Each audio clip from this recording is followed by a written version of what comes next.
with Joan. I'm Joan of Arc, your host this evening. Last week, you remember, we visited the Mayan ruins, but this week we're going to have a special focus of women in history. I feel like women obviously aren't touched on enough in these talk shows. We hear a lot about male philosophers, like my intro time keynote address was almost all men, but we very rarely get to hear about the wonderful women in history.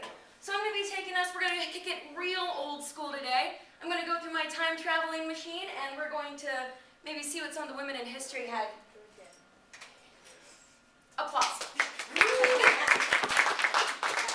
And I will be giving a little bit about myself at the end. I feel like I have this show every week, yet you don't really know me, so we're going to get there. Don't worry.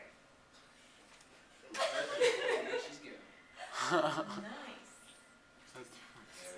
Cleopatra, thank you so much for joining me. I'm so glad that I could come and see, is there a chance you could tell our audience exactly what you were about? Absolutely. Thank you, Joan. Hi, my name is Cleo. This is hieroglyphic. That's my hair. Oh. Okay. My name is actually Cleopatra. I am the 7th.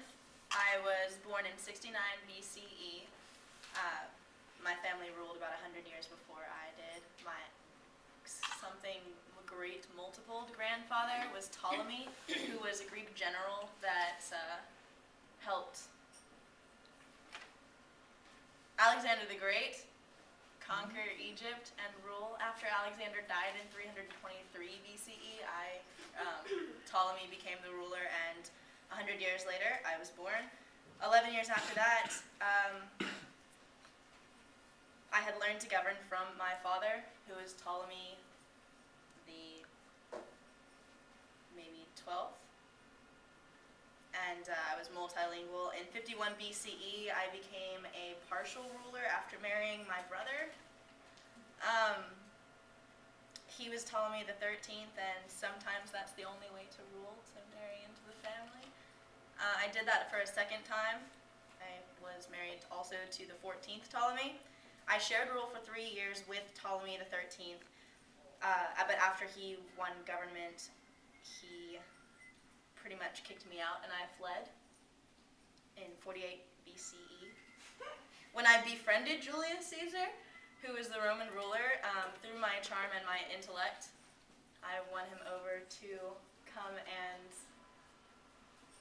No, please go on, go. Oh, okay, I'm sorry. This is all you. Yeah. Julius Caesar decided to help me go back and gain rule over Egypt. So when I came back into power and married my second little brother, Ptolemy the 14th, I ended up being pregnant with Julius Caesar's baby, and Caesarion and I disappeared after that to go rejoin Julius Caesar. And Caesar was killed by his buddies et Brute, and then Caesarion and I went back to Egypt in 44 BCE. Through my charm and intellect yet again, I made my son the co-ruler, possibly by conspiring to kill / assassinate my brother / hubby. After I got friendly with Mark Antony, a few years later, we had twins, Alexander Helios and Cleopatra Selene. Antony went to Rome to marry Octavia, Octavian's sister, and later he left her for me in 37 BCE in order for us to join politically and dominate the land surrounding Egypt. We had a child, Ptolemy Philadelphus, and with those kids, we ruled Egypt, Cyprus, Crete, and Syria. Octavian, remember Octavia, the lady that Antony had gone and married in between our happenings. Octavian was angry with Antony and thus declared war on Egypt in 32 BCE. After that, at the Battle of Actium, we lost pretty hefty-wise, and Antony committed suicide, which then I followed in suit in 30 BCE. I'm also not sure about the cause of my death. It might have been due to me ingesting poison and or being bitten by a poisonous snake. The stories and myths derived from my tragic story have inspired some books and plays, notably Antony and Cleopatra by Sir William Shakespeare. And that's it. Charm and intellect indeed. Thank you so much for joining us today. Let's hop in our time machine. Let's see where else we'll go. Or when we'll go. That's right. Nefertiti again. Certainly y'all have seen her on my show previously, among my favorite individuals to have here. Always so well spoken. Please, please take the floor. Okay, my name's Nefertiti. Hi, Nefertiti. Thank you, and that's translation for beautiful one approaches. And everyone adores me. I am famous for my bust that is now in the Berlin Museum Egyptian. No one knows who my creators are or where I come from, and I'm not here to tell. I am wearing all black because I rose from the dead to give this speech. On me, I have all my jewelry that I was buried with, but no one found my body, including my Nefer beads, which is the root of my name. At 15, I married the pharaoh. His name is Akhenaten, ruler of the 18th dynasty of the New Kingdom of Egypt. Together, we've had 6 children. Unfortunately, they were all girls. It was his fault, by the way. Together, we are famous for introducing religious and cultural reforms because we wanted to forsake Egyptians' traditional deities. We converted the nation from a polytheistic religion to a monotheistic religion. We worship the deity of Ammon, god of the sun. After my husband's death, I ran the kingdom all by myself. What woman can tell you that?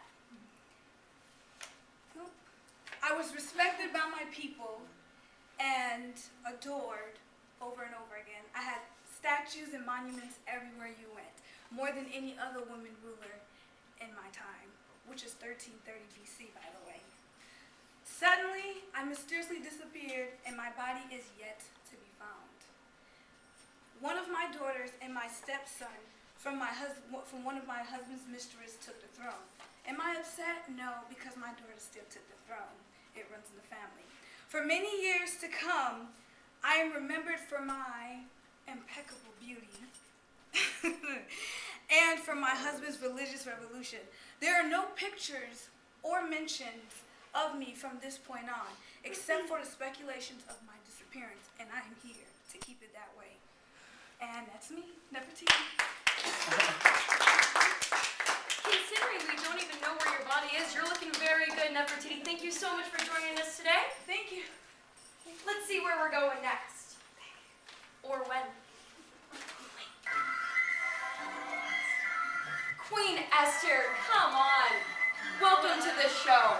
It's the first time Queen Esther has been here with us today, so I hope everyone really receives her very well, and then maybe we can cook up a contractual agreement where I give you lots of money and then you come and talk more often. Go ahead, Queen Esther, take it away. All right, imagine winning a huge beauty pageant. Well, in Persia, I won a huge beauty pageant that made me queen in 479. King Xerxes found me the most attractive and thought that I had the most character of all the women in the land and made me queen. My older cousin Mordecai made me do the whole thing, but I trusted that God had a plan. My people, the Jews, were being threatened by Haman, an official of the king, because we refused to obey the law and bow down to false idols. I kept my faith to myself from the king until Mordecai thought it was the right time. The right time came when I bravely approached the king without being summoned, which if you didn't ask, or if you weren't summoned, you could be put to death immediately, and asked him to attend a banquet that I prepared. Later, I asked the king to spare me and my people from destruction. King Xerxes put Haman to death and granted my petition. Although my story may be simple, my bravery, selflessness, and faith saved the Jews from being destroyed. Thank you so much, Queen Esther. Thank you very much. Speaking of the Jews not being destroyed, Mary Magdalene, oh my goodness. Mary Magdalene has a certain place in my heart, you see, because from what I hear, you've not exactly been the most chaste individual. But Jesus kicked it with her anyway. Why don't you tell us all about that? Well, actually true, but I'll tell you my side of the story. You came a little bit late because it's 1770, a common era, so I'm dead already. So it's okay, I'll still tell you my story. Sorry about that. I'm from Magdalene, an Aramaic place in what you might know as ancient Palestine, near an area where Jesus is known to have traveled during his ministry. I met Jesus in one of his trips, and he performed a miracle on me by curing the seven demons I had. From that moment on, I became so thankful and faithful to him that I became the one and only woman between the 12 disciples of Jesus. People will never know what my 7 demons were because I don't even know what they were. Some people say that I was mentally ill. Some of them say that I had sexually transmitted diseases, which I doubt it. Others say I was invalid, and some of them even say I couldn't have kids. But unfortunately for you people, for the people of the future, the truth is that I'm dead now, and I can't really remember every detail of my life on earth. Something that I do remember is that I was the chosen disciple to create the church, but Peter took over that for me. In the beginnings, when the Christian church was created, females were part of the church because the church was de todos y para todos, which means for everyone. But then, for some reason, we lost the importance when the Catholic Church came about. And although women might have lost their participation in it, my name is still there. I am mentioned in the Bible, and I am known as Apostula Apostolorum, which means Apostle of the Apostles. Yes, well, now you might be wondering why I was considered so important. Well, I was one of the most significant people in Jesus' life as a grown-up. Apart from being Jesus' favorite disciple, I perceived miracles as he cured myself and many others. I was among the last people who saw him alive, and then when he died and resurrected among the dead, Virgin Mary, who had given birth to him, and I saw him rise to the sky. If you want to know a little bit more about me and about Jesus' teachings, you can read about it, what was left in me, on not only my Gospels, but also in Philip's, Thomas, and Judas, and where they mention my connection to Jesus. Thank you so much. I believe that sounds like our next Joan's bestseller list, the Bible. Pick it up at your local bookstore. Let's step back in the time machine and see when we'll go.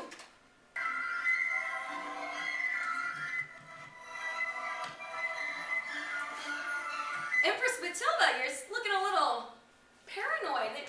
Our audience is very friendly and they're well received all the other women, but certainly there's a reason behind this. Why don't you let us know what's up? You guys promise you're not going to shoot fire arrows at me or anything, right? Yeah, we got you. Okay. Our security is very safe and sound. Okay. We're in Well, America. Empress Matilda, Queen Matilda, really, what's the difference? People really don't know what to call me. There's a lot of Matildas around my age, so sometimes people call me Maud, because I was so awesome, they want to differentiate me. Yeah. Henry the First was my dad, and my grandpa was William the Conqueror. He's kind of a big deal. You guys heard of him. My brother William, he died at a shipwreck, and so my dad lost the male heir, which is never good.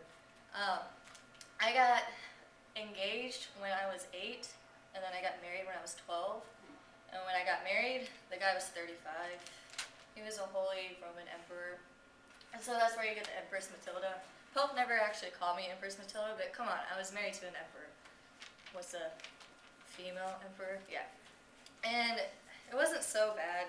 I mean, obviously it was a loveless marriage, but he let me do a lot of stuff. I went with him when he traveled, and he actually let me participate in like deals that he made with other people and court stuff, and it was really awesome. I learned a lot.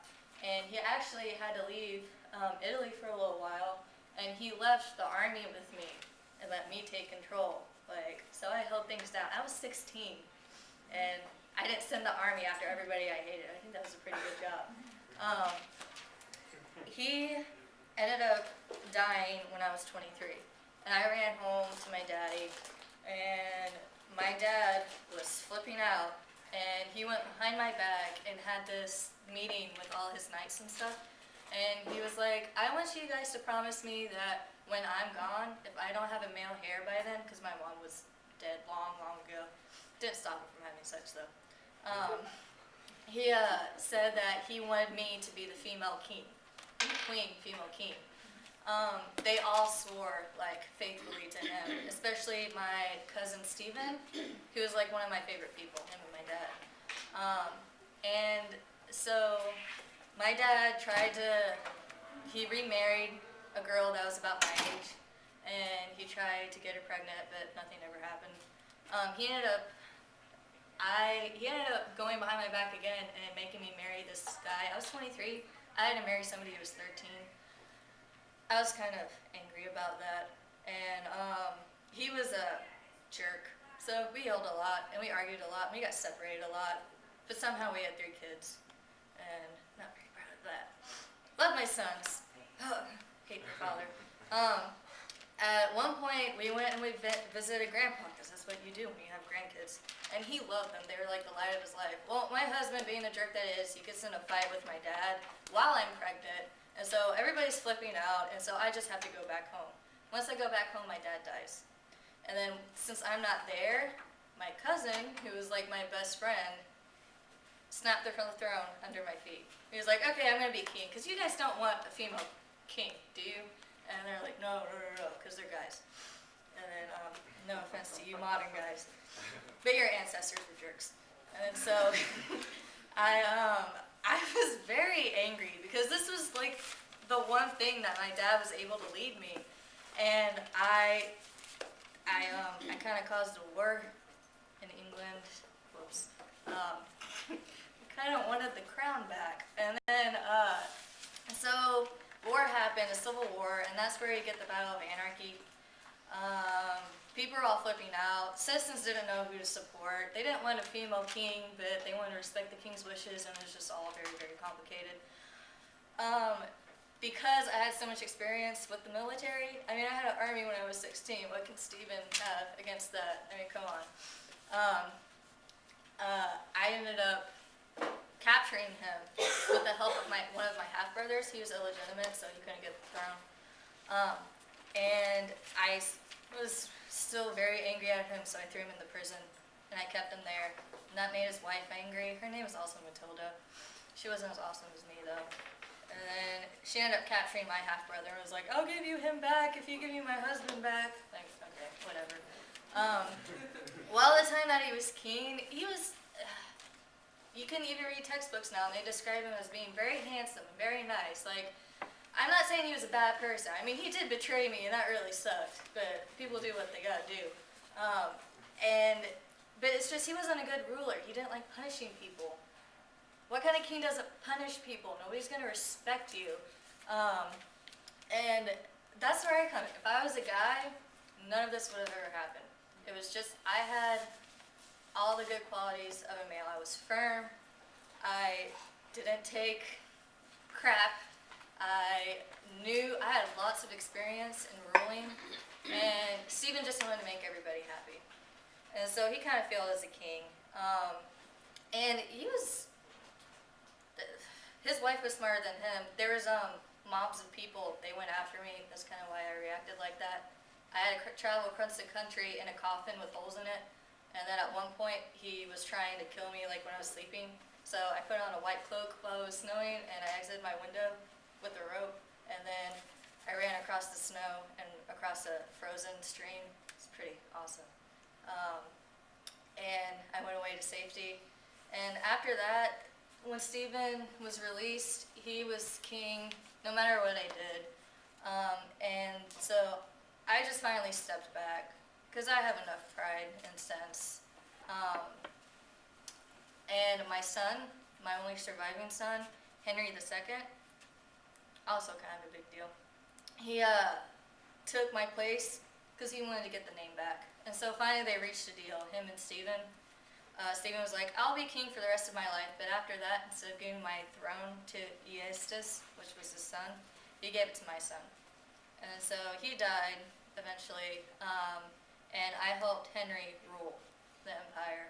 I was the was an awesome mom. I was an awesome advisor, I have to say. I might have pissed a lot of people off, but you gotta do what you gotta do. He actually married Eleanor of Aquitaine. I'm her mother-in-law. So I believe she's the next guest. So. All right. Well, we can't wait to get her in. Empress Matilda, more like Empress Daddy issues. Am I right? Am I right? All right. And we're next up, indeed, Eleanor of Aquitaine. We love hearing you, Mom. Hello, how are you? I'm doing so well. So glad to hear you. Have you here? Why don't you go ahead and tell us a little bit about yourself? Yes, I was live in the Middle Ages on year 1122, and my dad was one of the wealthiest Duke of Aquitaine. He has a large base of land, and he died when I was only 15 years old. That made me a wealthy woman for that age. So, since it wasn't good to be alone and being so wealthy and having so much land, I decided to marry. I married Louis VIII de France, that became King of France. Therefore, I became Queen of France. We married and we have 2 daughters, but our marriage wasn't such a good. We didn't have the same vision about politics, although I always stuck to my principles, and even if it was so unpopular, I went with him to the Second Crusade. But like I said, we have such a different view in politics, and he was not happy since I didn't have any son, just daughters. We decided to annul and divorce our marriage.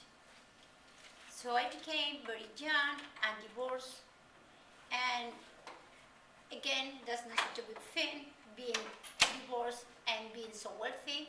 So only 8 weeks later, I again married Queen Henry II of England. Therefore, I became Queen of England. I was the only woman became queens of 2 different countries in that period of time. We have a long marriage, and we have 8 children. I have 4 children and 5 daughters. We have again different discrepancy in politics in life, and my husband wasn't really happy about me being an intelligent woman and impose my principles. So after my youngest son was born, I decided to live in South France, in Poitiers, which I love the poetry, the troubadours poetry at that time. I really love that intelligence decades in my life. After that, I didn't really was happy how my husband, the king of England, was ruling. So I encouraged my sons to in rebellion of my husband. Fortunately, the husband knew about the rebellion, and he imprisoned me for 10 years. But he died before me, so I was free again, and I was ruling with my sons, especially my love of favorite son, Richard, who became king of England, and I was able to free him when he was in prison on the Third Crusade. I lived a really long life. Actually, I outlived all my children except 2. And I died at the age of 80. That's very old for that time period. And I was buried in the Fontainebleau Castle. Thank you so much, Eleanor. We really appreciate having you on the show. Step in the time machine one more time and see what's going on. Well, fancy that. If this isn't me, myself, and I, among my favorite of women in history. I'm Joan of Arc, but as you all already know, I love being called Saint Joan. I was raised a peasant, so I really like the sort of little title there. During the 100 Years' War in France, St. Michael and St. Catherine came down from heaven. They gave me some visual high fives and said, hey, you should probably kick some English people in the face. So I was like, all punching people, English people in the face, and kicking them as well. So I did just that. I punched them in the face so hard that the Anglo-Saxon and French sort of battle there became known as a religious squabble just because of me. That's how hard I punched them. After a couple hundred face punches or so, maybe a couple thousand, who knows, I got captured by people who were all about the Duke of Burgundy, who I was not all about the Duke of Burgundy, and then they sold me to the English people that I've been punching in the face. So what do the English people do? They try me in church, they say I'm a heretic, and then they kill me, which I didn't like very much. So then Pope, a little bit later, after I was already dead, the Pope was like, whoa, whoa, whoa, guys. Let's see, this lady's pretty cool. I agreed. And then they were like, okay, let's saint her. And here I am. And then the Pope also lovingly gave me my own talk show. So thank you everyone for joining me today.